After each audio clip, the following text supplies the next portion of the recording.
दुनिया का सबसे बड़ा लोकतांत्रिक देश हिंदुस्तान आज भले ही भीमराव अंबेडकर के लिखे संविधान के मुताबिक चलता हो, लेकिन आज उन्हीं अंबेडकर के विचारों को लेकर बवाल मचा हुआ है। क्योंकि भीमराव अंबेडकर बौद्ध धर्म के अनुयायी थे और हिंदू धर्म से बौद्ध धर्म अपनाते वक्त जो 22 प्रतिज्ञाएं ली थी, आज उन प्रतिज्ञाओं पर बैन लगाने की खबर आ रही है। और ये बात किसी और ने नहीं, खुद भीमराव अंबेडकर के पोते प्रकाश अंबेडकर ने कही है। एक बयान में उन्होंने कहा कि खतरे की घंटी बज चुकी है।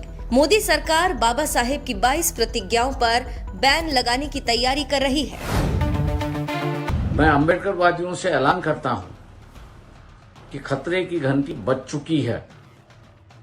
वैदिक हिंदू धर्म के प्रचारकों ने जो कहा है उसको बड़ी गंभीरता से लीजिए।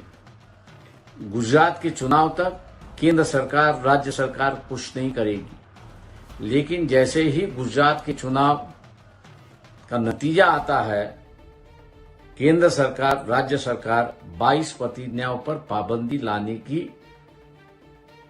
सिर्फ चेष्टा नहीं करेगी तो असलियत में पाबंदी लाएगी, कानूनी कार्रवाई होगी और बाबा साहब की एक तरफ की इज्जत की जिंदगी का रास्ता जो बताया था उसको खत्म करने की बात यहां पे शुरुआत हुई। 5 नवंबर को नांदेड़ में धम्म सम्मेलन आयोजित किया गया है।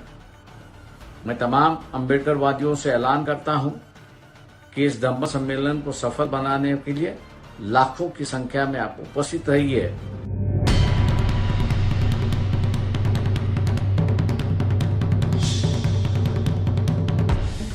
प्रकाश अंबेडकर ने दावा किया है कि गुजरात चुनाव के बाद मोदी सरकार भीमराव अंबेडकर की 22 प्रतिज्ञाओं पर बैन लगा देगी, जिसके बाद से ही इन प्रतिज्ञाओं को लेकर सियासी घमासान मचा हुआ है।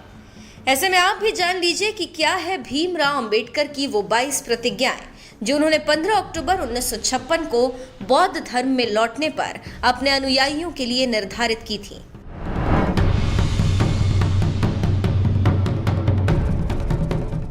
मैं ब्रह्मा, विष्णु और महेश में कोई विश्वास नहीं करूंगा और ना ही मैं उनकी पूजा करूंगा। मैं राम और कृष्ण जो भगवान के अवतार माने जाते हैं में कोई आस्था नहीं रखूंगा और ना ही मैं उनकी पूजा करूंगा। मैं गौरी, गणपति और हिंदुओं के अन्य देवी देवताओं में आस्था नहीं रखूंगा और ना ही मैं उनकी पूजा करूंगा। मैं भगवान के अवतार में विश्वास नहीं करता हूं। मैं ये नहीं मानता और ना कभी मानूंगा कि भगवान बुद्ध विष्णु के अवतार थे। मैं इसे पागलपन और झूठा प्रचार प्रसार मानता हूं। मैं श्रद्धा में भाग नहीं लूंगा और ना ही पिंडदान दूंगा। मैं बुद्ध के सिद्धांतों और उपदेशों का उल्लंघन करने वाले तरीके से कार्य नहीं करूंगा। मैं ब्राह्मणों द्वारा निष्पादित होने वाले किसी भी समारोह को स्वीकार नहीं करूंगा। मैं मनुष्य की समानता में विश्वास करता हूं। मैं समानता स्थापित करने का प्रयास करूंगा। मैं बुद्ध के अष्टांगिक मार्ग का अनुसरण करूंगा। मैं बुद्ध द्वारा निर्धारित परमितों का पालन करूंगा। मैं सभी जीवित प्राणियों के प्रति दया और प्यार भरी दयालु रहूंगा तथा उनकी रक्षा करूंगा। मैं चोरी नहीं करूंगा। मैं झूठ नहीं बोलूंगा। मैं कामुक पापों को नहीं करूंगा। मैं शराब, ड्रग्स जैसे मादक पदार्थों का सेवन नहीं करूंगा। मैं महान अष्टांगिक मार्ग के पालन का प्रयास करूंगा एवं सहानुभूति और अपने दैनिक जीवन में दयालु रहने का अभ्यास करूंगा। मैं हिंदू धर्म का त्याग करता हूं जो मानवता के लिए हानिकारक है और उन्नति और मानवता के विकास में बाधक है, क्योंकि यह असमानता पर आधारित है और स्वधर्म के रूप में बौद्ध धर्म को अपनाता हूं। मैं दृढ़ता के साथ ये विश्वास करता हूँ कि बुद्ध का धर्म ही सच्चा धर्म है। मुझे विश्वास है कि मैं फिर से जन्म ले रहा हूँ।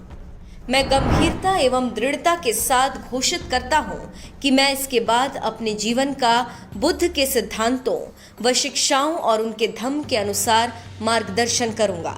धर्म परिवर्तन कर बौद्ध धर्म अपनाने वाले भीमराव अंबेडकर ने जो ये 22 प्रतिज्ञाएं निर्धारित की थी, इनमें से कुछ प्रतिज्ञाएं ऐसी हैं जिन पर ऐतराज जताया जा रहा है। खासकर हिंदू धर्म को मानने वाले साधु संत अक्सर इनमें से कुछ प्रतिज्ञाओं पर सवाल उठाते रहे हैं, क्योंकि ये प्रतिज्ञाएं सीधे तौर पर हिंदू विरोधी मानी जाती हैं। जिनमें साफ तौर पर कहा गया है कि ब्रह्मा विष्णु महेश की पूजा नहीं करनी चाहिए और न ही भगवान राम कृष्ण को अवतार माना गया है।